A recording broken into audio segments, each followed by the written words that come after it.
तर पहलगाम हल्ल्यानंतर भारतामध्ये आलेल्या पाकिस्तानी नागरिकांना देश सोडून जायला सांगण्यात आलंय। महाराष्ट्रामध्ये सध्या 5023 पाकिस्तानी नागरिक आहेत आणि त्यापैकी 107 पाकिस्तानी नागरिकांचा अद्याप ठाव ठिकाणाच लागलेला नाहीये। भारतात आल्यानंतर ते गायब झाल्याचं सांगण्यात येत आहे। महाराष्ट्रातील 5023 पाकिस्तानी नागरिकांपैकी 4 ते 4,500 लोक हे लॉंग टर्म व्हिसावर आहेत। त्यांना भारत सोडायला सांगण्यात आलंय। ज्या पाकिस्तानी नागरिकांवर वैद्यकीय उपचार सुरू आहेत अशांना 4 दिवसांची मुदतवाढ देण्यात आली आहे। मात्र गायब असलेल्या 107 पाकिस्तानी नागरिकांना शोधून काढण्याचं आव्हान पोलीस यंत्रणेसमोर आहे। त्यांचं आयडेंटिफिकेशन झालेलं आहे, त्यांना नोटिसेस दिलेल्या आहेत आणि त्यांना परत पाठवण्याची व्यवस्था झालेली आहे। ते सगळे परत जात आहेत।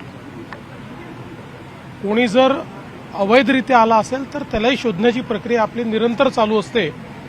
पण साधारणपणे ज्या प्रमाणात अवैध बांगलादेशी आपल्याला सापडतात त्या प्रमाणात अवैध पाकिस्तानी हे सापडत नाहीत। त्याच्यामुळे आता पहिला जोर हा आपला जे लोक या ठिकाणी व्हिसा घेऊन आलेले आहेत त्यांना सगळ्यांना 48 तासात बाहेर काढायचं, त्याच्यावर पोलीस नीट काम करतात। एबीपी माझा, उघडा डोळे बघा नीट।